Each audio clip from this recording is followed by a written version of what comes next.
During the earthquake, I pulled Clark back when he tried to rush in to save the girl he loved, and as a result, I broke my leg. Later, on the day of our wedding, that same girl disfigured herself and jumped off a building. Clark didn't say anything, but for years, he helped me with my rehabilitation for my injured leg. On our 10th anniversary, he pushed me, pregnant, into the middle of the street. Before walking away, he asked, "Flora, do you now understand the feeling of being helpless?" When the car ran over my body, I finally realized just how deeply he had hated me all along. When I opened my eyes again, I had gone back to the moment of the earthquake, just before the building collapsed. I let go of his hand. "Clark, run." As the supporting wall began to crumble, Clark looked at me and, without hesitation, shook my hand off. I paused mid-step, wanting to throw myself towards him, but instead, I stood still and watched him through the heavy smoke and dust. In my past life, I had desperately pulled him back, using my body to shield him from the falling debris. When the sharp stones pierced my body, the excruciating pain had clouded my mind. Back then, I thought I was going to die, and with the last of my strength, I whispered in his ear, "Clark, be happy." I later woke up in the hospital and saw that my right leg was amputated. I couldn't quite process my feelings at that moment. When I realized I could never pursue the fencing I loved again, I broke down and cried in despair. But when Clark's mother came to visit, they knelt on the floor, begging me to stop crying, saying they wouldn't get up unless I did. That sunny, cheerful boy stood helplessly beside me, wiping my tears with trembling hands. "Flora, let's get married. I'll take care of you for the rest of your life." At that moment, the weight of his love briefly soothed the endless chasm inside me. I always thought the deep look in Clark's eyes was love, awakened by me, until the day that car came speeding towards me, and I realized it was hatred. "No, I need to save Amity. She hasn't come out yet." Clark's rough shout interrupted my thoughts. He waved his hands, signaling for me to stay away. I looked at his youthful face. Even though 10 years had passed, I could still clearly remember him accompanying me through countless rounds of rehab, catching me each time I fell with his strong arms. But I also remembered our 10th anniversary, when he pushed me, without my prosthetic leg, into the middle of the road and whispered in my ear, "Flora, do you know what day it is? My Amity has been dead for 10 years. She agreed to my confession, everything was supposed to be fine. I want you to feel what it's like to be utterly helpless." His voice was full of such venom, like a dagger plunged deep into my heart. As the car came hurtling towards me, the vibrant blood from my body stained the pregnancy test result I had in my pocket, the surprise I had prepared for our anniversary. "Don't come near me." Clark turned and ran upstairs, looking back at me as he ran, expecting me to stop him at all costs. But this time I wouldn't stop him. I was rescued by the search and rescue team and taken away in an emergency vehicle. Clark and Amity were nowhere to be found. I didn't know if he had found her or saved the girl he loved. I closed my eyes, and Clark's words from the previous life echoed in my ears. "Life and death are destined, wealth is determined by fate. What makes you think you have the right to interfere with my life and death? I love Amity. I'd die for her, and I'm willing to do so. Who are you to stop me?" Our 10 years of childhood friendship meant nothing compared to the 1 month he had known Amity. He used to be so driven and ambitious, but he gave up an important exam and all his accolades, just because of a single word from her. He said he had never met someone who understood him so well. But did he ever think about whether someone who was so perfectly matched with him could really exist? The rescue vehicle took us to the hospital for a checkup. There, I saw Clark's mother. She looked haggard and grabbed my hand. "Where's Clark?" I shook my head. "I don't know." "Weren't you with him? How could you not save him?" I was at a loss for words. In the previous life, Clark's mother was initially grateful to me, but later, she often used my disability against me, saying I was lucky her son accepted me. She even secretly introduced other women to him multiple times. Whenever I protested, she would fake a heart attack, and Clark would protect her and tell me to be quiet. He ran in to save someone, and I couldn't stop him. I looked at Clark's mother, not wanting to say anything more. Clark's father had died young, and his mother had raised him on her own. He was about to graduate, and if anything happened to him, I wasn't sure if his mother could bear it. How could you let this happen? How could you not stop him? You just watched him run to his death? How could you be so cruel? People started to gather around us, and Clark's mother clutched her chest, wailing and collapsing to the ground. My son has been with her for so many years, taking care of her, and now she runs out alone, leaving my son inside. A nearby journalist started filming, and several bystanders raised their phones to capture the scene. I could already imagine the video going viral, with countless people who didn't know the truth calling me an ingrate. But just then, a bloodied stretcher was carried into the hospital.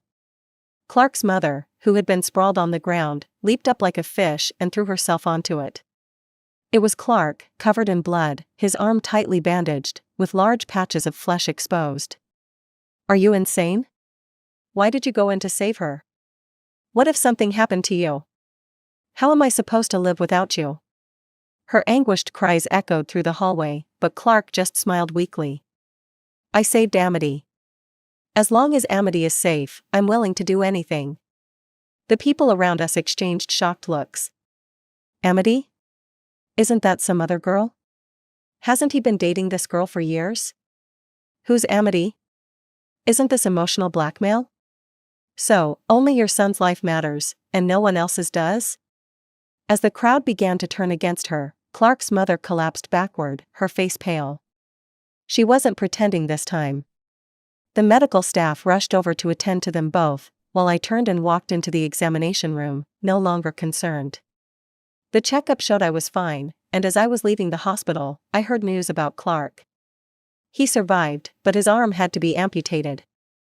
This time, fate had shifted. He was the one injured, and he was the one who saved the person he loved. I could only hope that Amity would be there to walk the rest of the road with him. Standing outside the ICU, I thought back to Amity's face in the previous life. When the walls were shaking and everyone else was running, Amity stood there, clutching her phone, her voice determined. Say you love me, or I'll die right here. I won't run. Jacob, if you don't agree, I'll end my life. I had seen her break up and reconcile with that senior from the film department many times. I had also heard her laughing to her friends, saying, Clark? I'm just playing with him. If I don't act serious, how will Jacob ever care about me? That's why I tried to stop Clark. I wanted to save him from a disaster that wasn't meant for him. Even though he had fallen for someone else, even though he had pushed me away so cruelly for her. I still cherished our years of friendship and wanted to pull him out of the mire, to have no regrets. But if he was so determined to jump, just as he had said, life and death are destined, wealth is determined by fate. I didn't see Clark again until a month later. The right hand he once prided himself on for playing basketball had been amputated. He now had only part of his right arm, wrapped in bandages, and his movements were difficult. Clark's mother seemed to have aged 10 years. Her voice had gone hoarse, healed, and gone hoarse again, and now she could barely speak. I brought a bouquet of flowers to welcome him as he was discharged and calmly told him that we should break up. Clark didn't try to stop me, because while he was recovering, Amity had visited him many times, tearfully declaring her love and promising to stay with him for the rest of their lives. I guess this was a good ending for both of us. After Clark left, I stood dazed in his half-empty hospital room for a long time. This was the place I had stayed in during my previous life. Back then, I thought Clark could save me. Only now do I realize, the only one who could save me was myself. Out of the corner of my eye, I expected to see Clark and Amity locked in a tender embrace. Instead, I saw the petite girl in Jacob's arms, the two of them passionately kissing, completely ignoring me. My phone rang abruptly, interrupting my gaze. I looked at the screen. It was my mom calling. I picked up, but as I glanced down again, Clark had already reached the ground floor. Jacob had long disappeared from Amity's side, and she was now holding a bouquet of bright roses, jumping into Clark's arms, her face glowing with happiness. Mom. I answered the call, but my eyes never left the scene below. Clark had no idea what had just happened. He tried to embrace Amity, but the missing part of his arm made lifting it difficult. He eventually gave up. Flora, where have you been? My mother's voice sounded particularly anxious over the phone. In my previous life, after I broke my leg, she was devastated. But when it came to Clark, she never blamed him. After our marriage, she privately mentioned a few times that Clark was a complicated man, and she wasn't sure if he was the right choice for me. But Clark was always so respectful in front of her, and he treated me with such tenderness that I argued with her multiple times, telling her to stop overthinking. It wasn't until I was reborn that I understood it was a kind of intuition, an intuition born out of love. If only I had listened to her earlier, maybe things would have turned out differently. Don't worry, Mom. I've already said goodbye to Clark. I softened my tone, but in that moment, as I looked down, my whole body tensed like I'd been electrocuted. Not far away, Jacob stood with his hands in his pockets, standing among the flowers, looking up at me. When our eyes met, he flashed me a playful, almost mocking smile. He lifted a finger to his lips, signaling me to stay quiet, a dangerous glint in his eyes as if warning me not to say anything. It wasn't surprising that someone like Amity would have men flocking to her. Even in a department full of beautiful women, she stood out with her striking, narrow eyes, which seemed to hold galaxies within them. When she looked at others, it was as if she could capture their very souls. Rumor had it that several famous directors had already invited her to star in their films, but Amity had turned them all down, saying she wanted her first movie to be with Jacob. Unfortunately, things didn't go as planned in the previous life. That proud face of hers was scarred during an earthquake, and her beauty was ruined. Clark had snuck off to visit her while I was recovering from surgery, but she refused to see him every time. He always thought Amity didn't want to meet him because of her disfigurement, or that she had taken her own life, because he was forced to marry me. But what he didn't know was that on the day Amity jumped, Jacob posted a picture holding hands with another girl, their fingers intertwined in a display of sweetness that would make anyone jealous. Clark blamed me for all the pain Amity went through, never realizing that she had never truly cared for him from the start. Looking back now, I can't help but think, wasn't my devotion to Clark, my one-sided love, just as pathetic? When I returned to school, most of it had been rebuilt. Graduation was approaching, and everyone was sending out resumes. In my previous life, Clark had stood out in every way, with his handsome looks and charm quickly catching the attention of recruiters. But now, he could only sit in front of those small, overlooked companies, clumsily scrawling his name with his left hand. Most of the companies didn't say anything outright, but their looks of pity far outweighed any admiration. The despair I had once felt under those cold gazes, he was now experiencing it fully. Flora, I'd like to hear your thoughts on balancing career and family.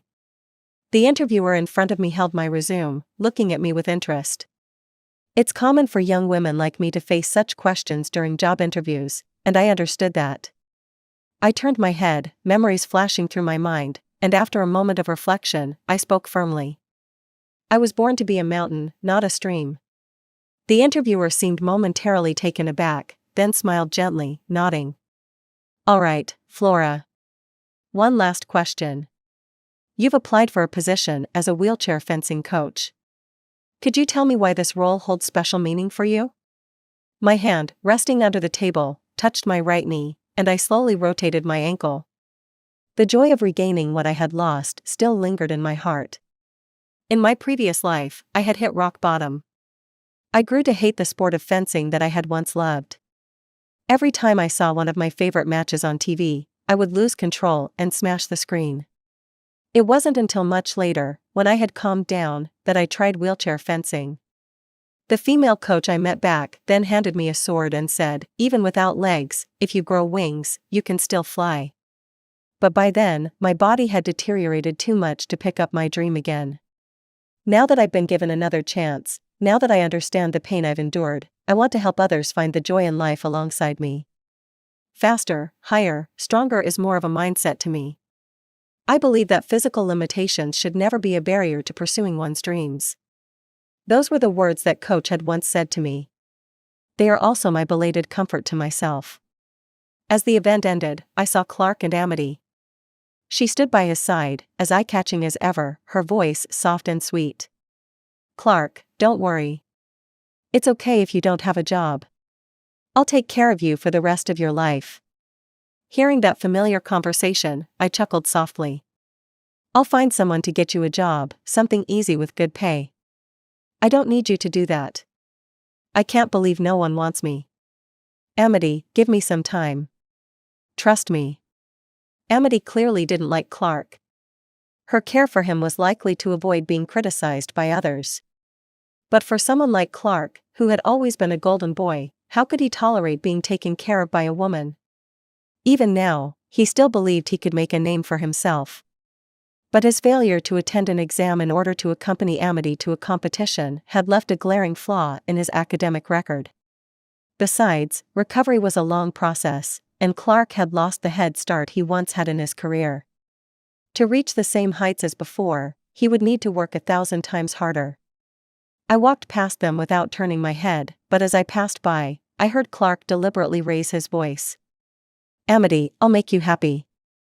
Out of the corner of my eye, I saw him wrap his arms around her waist, glancing in my direction. I pretended not to hear and kept walking, but my mind wandered back to when he was 18, standing outside my house all night, holding a jar of stars, nervously saying, Flora, we got into the same university. Can we be together? I'll make you happy. I closed my eyes, and the drifting willow trees and the sweat-soaked white shirt of that boy seemed to reappear before me. We worked so hard to be together, only to be defeated by time. Flora. A sweet voice interrupted my thoughts, and Kate came running toward me, hopping with excitement before crashing into my arms. For my graduation project, can you act in it for me? I had met Kate through our club. She was from the directing department, came from a wealthy family, and after graduation, she was headed abroad for further studies. Her only real worry now was her graduation project. She had to make a short film as part of her final assignment. I looped my arm through hers and nodded in agreement. She probably stood on my right side, deliberately blocking Clark and Amity from my view, out of concern that I'd be upset about the breakup. Clark's mom came to school the other day to make a scene with Amity. She was shouting that Amity was part of their family now, alive or dead, and insisting she have a child as soon as possible. Anyone would lose it with a mother-in-law like that. Kate was speaking while carefully watching my expression, clearly worried I might feel hurt. Kate, Clark and I have already broken up. I don't want to hear anything about him anymore. I was at a major turning point in my life, and there were far more important things than some so-called love. I didn't want someone who would never again be a part of my life to interfere with my future. That would be my punishment to myself. Kate's script is based on a principal from a poor country, and I play a girl who has to give up her education because her family arranged a marriage for her. During rehearsal, I noticed that we were practicing next to Jacob's team, and the lead in Jacob's script was Amity. The two of them were always together, and their ambiguous relationship was practically common knowledge around campus. But because of Jacob's family background, no one dared to say anything. Clark had received some positive responses from the companies he applied to, but for some reason, all of a sudden, everything went silent. In the end, he had to accept Amity's arrangement to use her connections to get into a company. It said the salary was decent. But it also meant he would have to live under someone else's control, becoming the very thing he used to despise, a person who only got ahead through connections. In the life I knew him before, he should have been undergoing rehabilitation now, a grueling time after losing a limb, where he had to accept his new reality and face his deepest wounds over and over again. Clark's emotions were growing unstable, and he needed Amity's companionship to fill the void in his heart. But Amity's mind wasn't on him at all. To ensure she looked her best on camera, she made sure to go to bed early and keep a strict routine.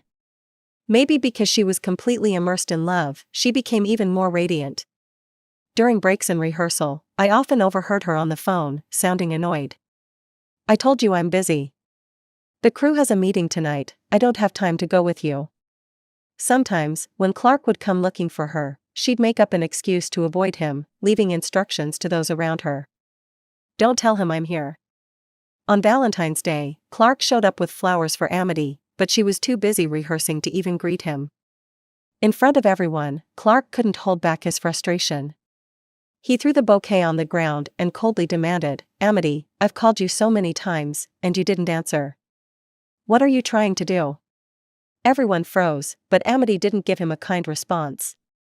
She had always had boys wrapped around her finger because of her looks, and she wasn't used to being treated like this. She snapped back instantly. "Clark, I'm busy. Unlike you, normal people have a lot going on every day." She emphasized the words normal people, which hit Clark hard. He stood there, stunned, too angry to speak. "Amity, do you even have a conscience? Who do you think I did all this for? Do you have any shame? I never asked you to save me. That was all your idea. Maybe if you hadn't shown up, nothing would have happened to me. Do you expect me to be grateful to you forever? And don't forget, who got you that job? I don't owe you anything, Clark." Clark was both angry and upset. In his frustration, he tried to point at her, but all he could do was wave his empty sleeve, almost tripping over a chair. From afar, I looked at Clark, the boy once hailed as a genius by our teachers, now standing there, humiliated and deceived, and I couldn't help but lower my eyes in pity. People only understand the value of something once it's gone. Amity, protected as she was, would never understand who she'd be without Clark. And Clark, he'd never know that if I hadn't pulled him back in time, he wouldn't be in this situation now. Just like how he didn't thank me back then, Amity wouldn't thank him now. That day, our rehearsal was interrupted, so after everyone left, I stayed to practice my moves. In the short film, I play a martial artist who escapes poverty, and by the end of the film, I have to showcase some fencing techniques. But ever since I returned to life, my moves had grown rusty, so I kept practicing. Eventually, the stage lights went out, and in the dim lighting, I raised my sword to thrust forward, only to notice a shadowy figure sitting in the audience. "Who's there?"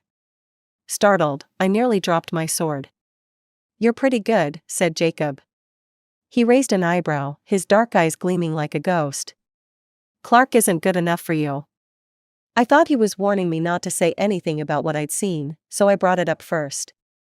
"I won't say anything about you and Amity." He let out a small laugh, his expression softening with a hint of drunkenness as he approached me. "Amity isn't the right fit. I need a leading lady like you. She's too delicate, but you're tough, like wild grass." I could smell the mix of alcohol and cologne on him. Frowning, I stepped back. Jacob always considered himself an artist, and with his family's wealth, he often flirted shamelessly with women.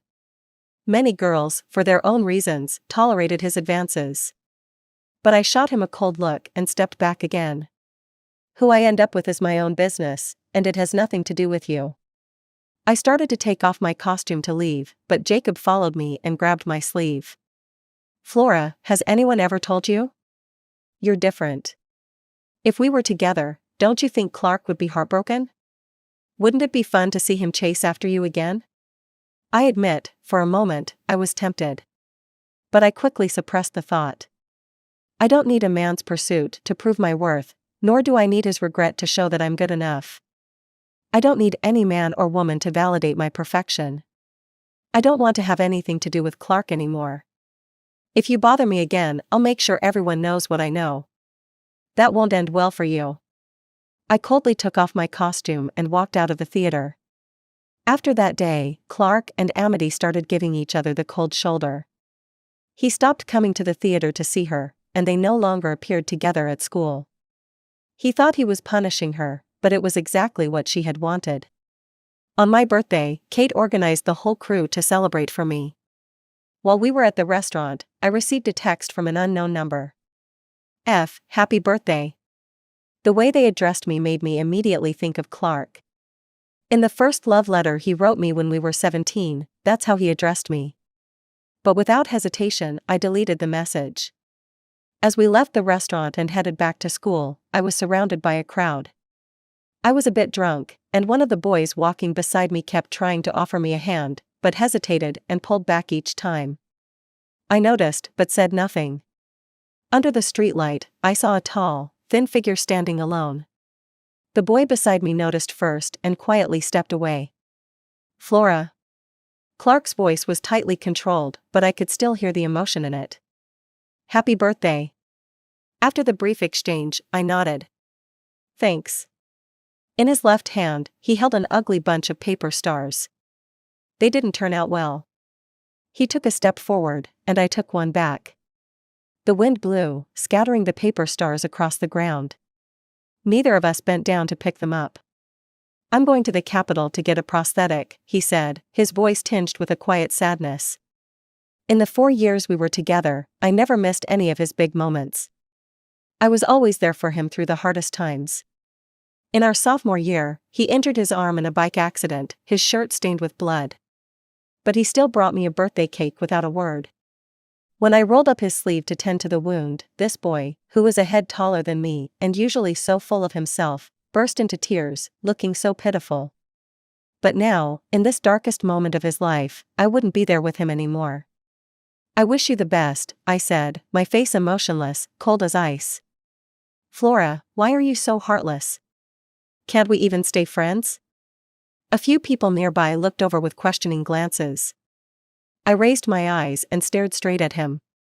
"You think this is old love rekindled, but it's just your need for warmth, because you feel abandoned. You should know by now that I'm the kind of person who can't tolerate even a hint of betrayal. When you decided to push me away, you should have known we could never be friends again. Clark, don't try to guilt me with your so-called deep feelings. Life and death are in fate's hands, and wealth is written in the stars. You made your choice. Now deal with it." I smiled at him, then turned and walked away, rejoining my friends as we headed off into the distance. The days leading up to graduation always seemed to fly by.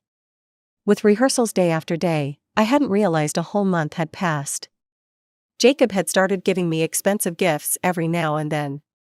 Sometimes it was a ring from a luxury brand tucked in my bag, other times a limited edition dress that was hard to find. I knew this wasn't love at first sight. It was just a game Jacob played to kill time. I didn't pay him any mind, as I had already received an offer from the provincial team's coach. I was starting to get involved in coaching, and according to plan, I'd be training a newly formed fencing team. In 3 months, I would be taking them to an important competition. On Amity's birthday, Clark suddenly returned. He came with his mother, sporting a new prosthetic arm. They showed up unannounced, probably trying to break the ice and give Amity a surprise. It was Clark's mother who told me this. After everything that had happened, she looked worn out, and her tone toward me was unusually gentle. "Flora, Clark is like a child who never grows up, always making people worry. You've known him for so many years. You understand him. Sometimes he does impulsive things, but deep down, he's sentimental." After we were married in my past life, she had said the same thing to other women several times. The implication was clear. Now, hearing it again, it made me sick. No one stays a child forever. He's a grown man and should be responsible for his actions. As for whether he's sentimental or not, it has nothing to do with me. He has a girlfriend now. You should talk to her. I turned to leave, but Clark's mother grabbed my arm. "I like you. I want to bring you two together.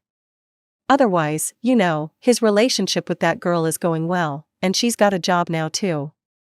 To be blunt, if Clark hadn't lost an arm, you wouldn't even have a chance." Whenever she talked about her son, she always sounded proud.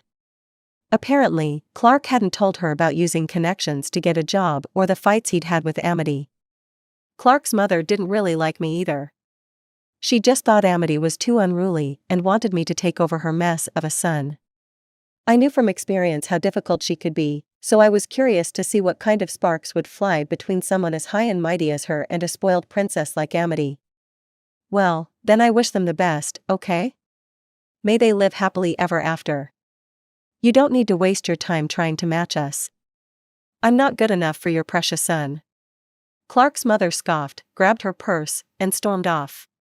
As her hand reached out in front of me, I noticed her fingers were round like drumsticks, a clear sign of clubbing, likely due to a severe heart condition. I immediately shut my mouth, afraid to say anything that might aggravate her further. "Mom, come on. Let's go find Amity," came Clark's voice from the hallway as she opened the door. Then, there was a burst of laughter and voices from the crowd. I closed the door behind them and crouched down to quietly organize my props. Kate told me Clark had booked a big restaurant, and many people from both production teams were going to join the fun. I certainly wasn't going to attend.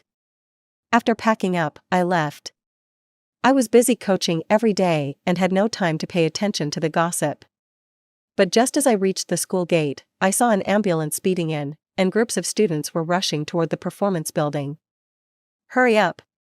I heard an upperclassman from the acting department got caught cheating by her boyfriend. I heard what happened next from Kate. She said that a crowd had eagerly followed Clark and his mother as they opened the dressing room door, only to find Amity and Jacob in a compromising position. Clark froze in place, unable to say a word. Clark's mother was so furious, her face turned pale. She lunged at Amity, grabbing her hair, but Amity kicked her in the chest, knocking her to the ground. Clark rushed in to help, and he and Jacob got into a fistfight. All of this was captured on camera by someone in the crowd who had been planning to record a surprise. I waved my hand, signaling that I didn't want to hear any more, but Kate continued. "It's not over yet." During the scuffle, someone pushed Amity, and she fell to the ground, bleeding. I was utterly shocked, coughing as I choked on my water. I heard Amity was 3 months pregnant, but she lost the baby. Who knows how things will turn out now? Clark hadn't even been with Amity for 3 months. I couldn't imagine how he would feel when he found out. Clark's mother ended up in the hospital too. Apparently, she had a heart attack and almost didn't make it. She's still in the ICU. Flora, you're lucky. Breaking up with Clark was the best decision. Stay out of their mess. When Clark was with you, everything went smoothly. Too bad he didn't appreciate it. He deserves what he's going through now. Kate's words were harsh, but I knew she was only saying them out of loyalty to me. All right, Kate, let's not talk about Clark anymore. He's just someone I've known for a long time, nothing more. Let me show you one of the girls from my team.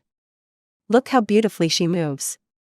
I took out my phone and showed her a video of a girl who had lost her legs to polio, triumphantly raising her sword after defeating her opponent. Before she came to training, she had almost been forced to marry a man she had never met, a deaf-mute her parents had chosen for her. But this skill gave her the courage to say no to the family that had bullied her. Flora, you're amazing. Kate's eyes welled up with tears, and she gave me a tight hug. When I become a director one day, I'll turn your story into a movie. Graduation assessments arrived on schedule. Kate's short film was a great success. At the end, a group of girls clasped their hands and recited loudly, "I am the mountain." As their voices echoed, I put on my fencing gear and demonstrated my skills on stage. I seemed to see a car speeding by, and a woman sitting helplessly in a wheelchair, tears in her eyes, whispering in despair. "Help me. Can someone help me?" Across the time and space that separated us, I answered her question. "I will save you. I can save you." And so, the traffic stopped its noise, her swollen belly flattened, and I grew legs again, pulling myself to safety from the swirling dust. In this new life, I would learn to love myself. The audience erupted into applause. I saw Clark sitting in the crowd, crying uncontrollably. The first person to stand up and present flowers was Jacob, holding a bouquet so large it almost covered him. He walked up to me. "Flora, you're stunning today." In the center of the bouquet was a bright message. "Flora, I like you." But I didn't accept it. In the end, Kate, as the event organizer, took the flowers from me and politely responded, "Thank you for your support." While I was packing up backstage, I saw a figure standing at the door, staring at me. I turned around, it was Clark. He walked over and, struggling, opened his arms to me. "Flora, we're graduating. Can I hug you?" We both knew that after this moment, we would likely never see each other again. Seeing the mechanical arm peeking out from his sleeve, I felt a twinge of sympathy. "Flora, I hope you find happiness." His voice was choked with emotion. In this new life, those words came from him. Fate had indeed taken a strange turn.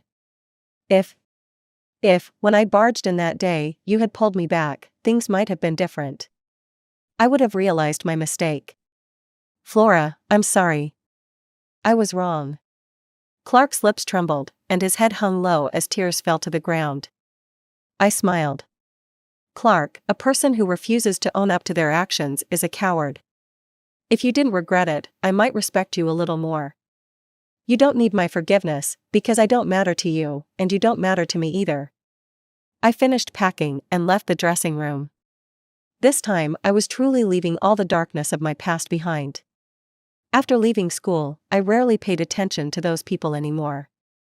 It was only later that Kate told me about Clark's mother nearly dying from massive bleeding during surgery, Amity's parents causing a huge scene at Clark's house, and how Clark, after losing his job, couldn't afford the surgery fees and had to borrow money from his classmates. Only Jacob kept messaging me persistently. He would send greetings almost non-stop, telling me that he had broken up with Amity and asking if I wanted to star as the lead actress in his film. I never replied. A man who tries to use his so-called wealth and power to coerce others is utterly disgusting. I was busy training my team members for the upcoming competition, so exhausted that I barely had time to catch my breath. With only 10 days left before the competition, I led my team to the competition venue. Athletes with disabilities often need more time to adapt to the environment, so during the journey, I was particularly anxious, worried that any unexpected event could ruin the competition. However, on the night we arrived at the hotel, I received a sudden call from Kate. "Flora, have you checked the trending topics?" She spoke hurriedly, hanging up right after, and sent me a video. In the video, it was the day of the earthquake, showing Clark's mother yelling at me in the hospital. The video had been edited, only leaving the part where she accused me of standing by without helping. My indifferent expression was zoomed in and made into a meme with the caption, "I don't care if he lives or dies." My identity was then exposed, along with the entire team I was leading for the competition. Outraged netizens, who didn't know the full story, commented furiously. How can you expect someone who won't even help people close to her to care about those with disabilities? Is she doing this on purpose? As a coach for the Paralympic team, she'd probably be happy to see more disabled people, right? She's unfit to lead a team. They should disqualify her from the competition. The attacks escalated from targeting me to my entire team, and eventually, to individual team members. Did you offend someone? How could this video appear so conveniently? It's obvious this is aimed at you. Kate's words brought me back to my senses. I found the original video, and under the post from the one who shared it, I spotted a familiar avatar. I remembered it vividly because, in my previous life, Jacob had used that same avatar when he posted something that completely shattered Amity. It's Jacob. The moment I said it, I felt a chill down my spine. With Jacob's powerful family background, he must have orchestrated this disgusting move to manipulate public opinion. His motives were crystal clear. As my mind raced, a call from an unfamiliar number came through. "Flora, have you seen the trending topics?" Though the voice was disguised, I instantly recognized Jacob's voice. "What do you want? Give up your position as coach and come join my film crew. Otherwise, it won't just be your reputation at stake. I can make sure your entire team won't compete." After a long silence, I sat alone in the dark, lost in thought. Jacob had always been insane. If I didn't agree, who knows how far this scandal could escalate. It was a critical time for everyone, and I didn't want my personal grudges to ruin the competition we had all worked so hard for. But my feelings mattered too. This was a project I had looked forward to for so long, one I knew I was capable of succeeding in. I didn't want to give it up so easily. "Flora, have you thought about where that video came from?" Kate's words hit me like a bolt of lightning. That day, I tried to recall the scene. My memory was hazy, but apart from Clark and his mother, there were no others close to me present. So much time had passed. Unless someone close to me deliberately leaked it, there was no way anyone could use this as blackmail. But who could that person be? After a moment of contemplation, I dialed Clark's number. "Flora," he answered first, sounding anxious. I didn't release the video. His panicked denial only deepened my suspicion. "It was your mother, wasn't it?" The moment I asked, my heart skipped a beat. He was silent for so long that I already had my answer. "Flora, I'm sorry. She's already like this. I can't blame her for anything anymore. I'm willing to take full responsibility for whatever happens. I'll go explain everything right now. I'll make everything clear, okay?" I let out a cold laugh. And how exactly was he planning to explain it? Even if he tried, by the time the truth was out, the damage would already be irreparable. Do you have the full video? Can you find the complete footage? The only way to quickly and effectively end this was to release the part where Clark explained everything in the original video. The video. Jacob bought it. He paid for all the surgery costs, so now he's probably the only one who has the rights to release it. I once loved the sound of Clark's voice, but now, it felt so cold. The phone slipped from my hand and fell to the ground. The provincial team contacted my superior urgently, and the head coach called me. I picked up, expecting to be scolded, but instead, she spoke to me gently. "Flora, don't worry. We're working on a solution." In my mind, I couldn't help but recall that day at the interview, when I told her physical limitations should never be a barrier to pursuing dreams. My team members had already gone through so much hardship. For many of them, this competition was their one and only chance. If they didn't win and qualify for nationals, they would have no choice but to return home and settle down. This wasn't just my dream, it was theirs too. Was I really going to let Jacob ruin all of this? Put the blame on me. I'll give up my position as coach. Let the girls compete as planned. After the competition, we'll figure something out. But I knew, once I compromised, this would be a permanent stain on my career. Fixing it later would be next to impossible. But the situation had become so dire. If I was struggling, what about my team? They had already used up all their courage to get this far. I couldn't become the obstacle in their path. I quickly packed my things and called Kate. "Kate, where are you? I need to." But before I could finish, Kate screamed. "Flora, everything's reversed. Check the trending topics." News of the full video being released quickly shot to the top of the list. In the video, Clark tearfully explained everything, and the criticisms from bystanders were all made public.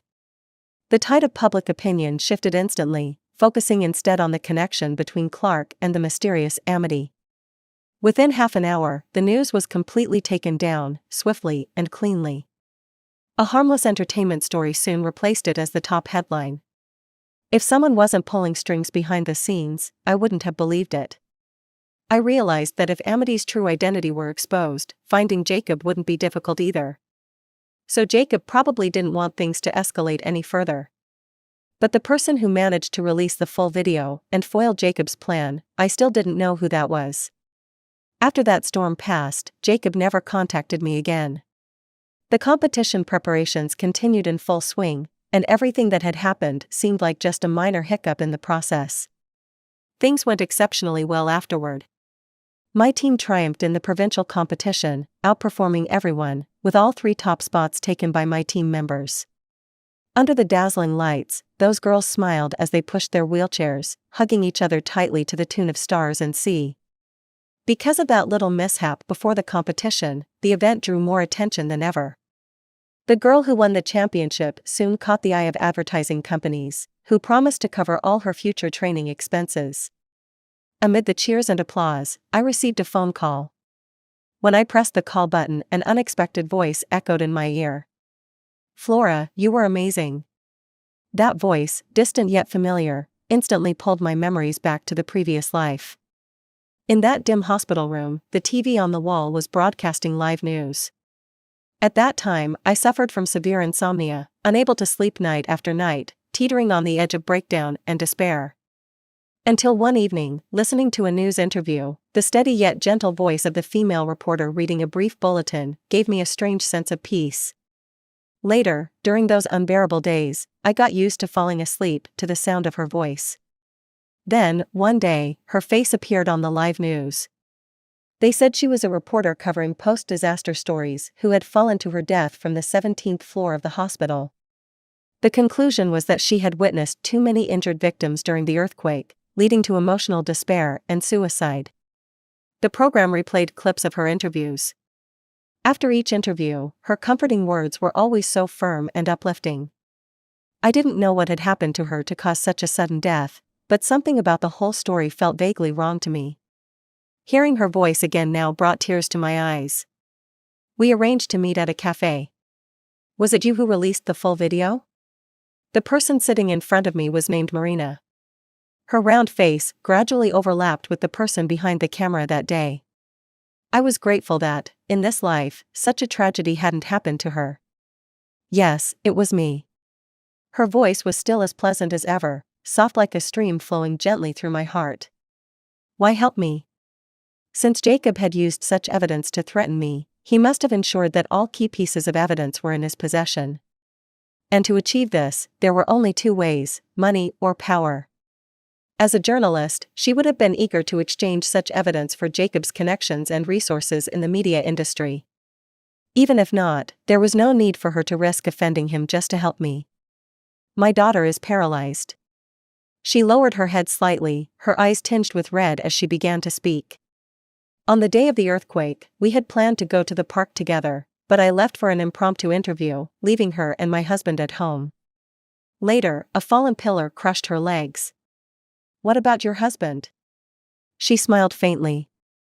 He was having an affair with someone else at a hotel downstairs. I found out later.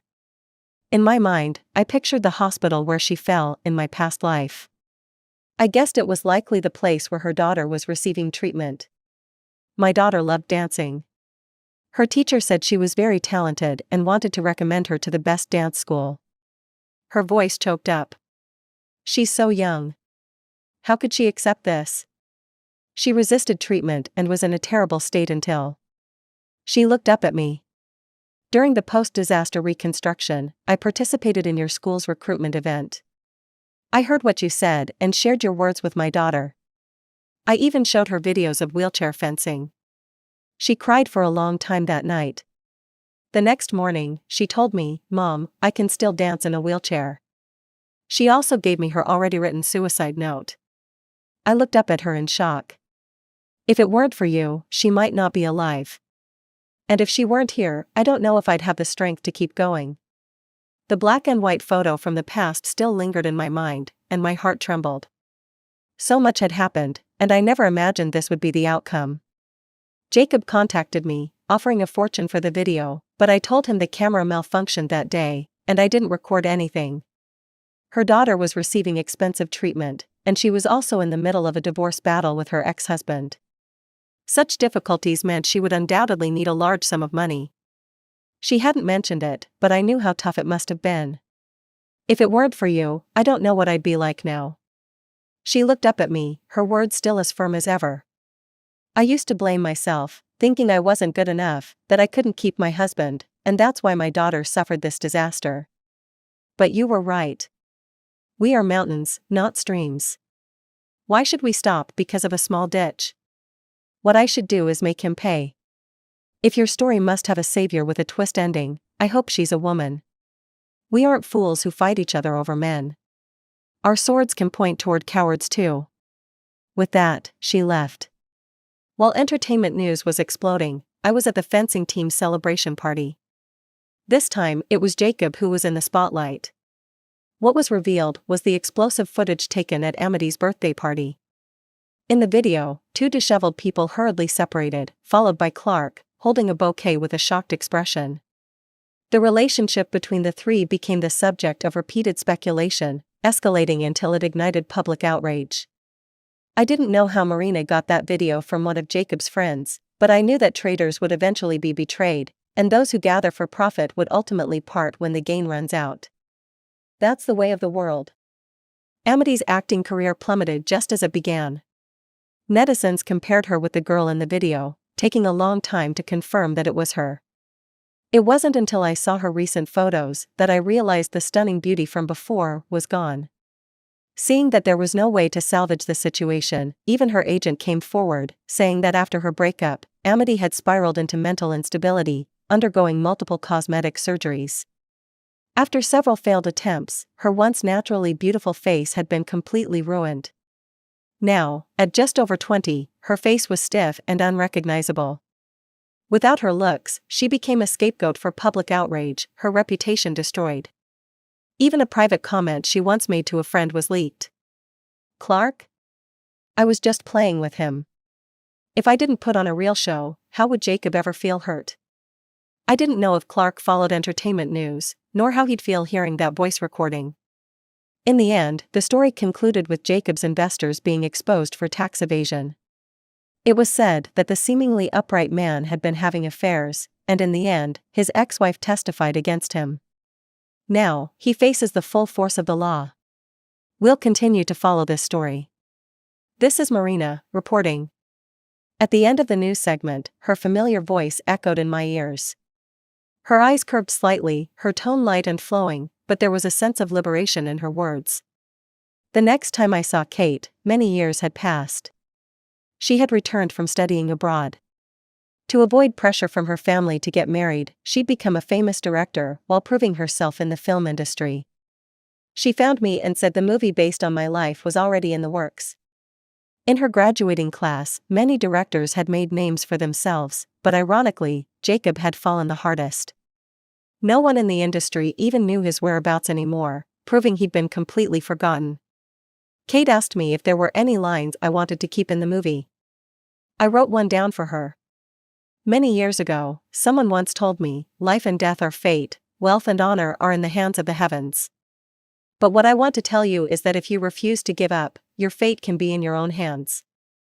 I told Kate I wanted the film to be about the students I had taught in my first year. That skinny, dark-skinned girl from back then had now become a Paralympic champion. Every year she competed, she sent me a photo. In each picture, the once awkward girl now bloomed with confidence, her smile radiant. It was a beauty that rivaled Amity's, a beauty brimming with vitality. Many of the students I had taught were invited by Kate to take part in the film. Those girls said I was their savior, that I had saved many who had given up on themselves, that I had given them the courage to keep going. But no one knew that my original wish was simply to save myself. Yet in the quiet of the night, I would hear the voice of the woman in the wheelchair, telling me, I am one of the thousands. When someone tries to save themselves and love themselves, they radiate a courage even they cannot foresee. This is the power the world needs, the greatest value in making someone the hero of their story. And I'm so grateful that, this time, I became the hero of my own world. The end.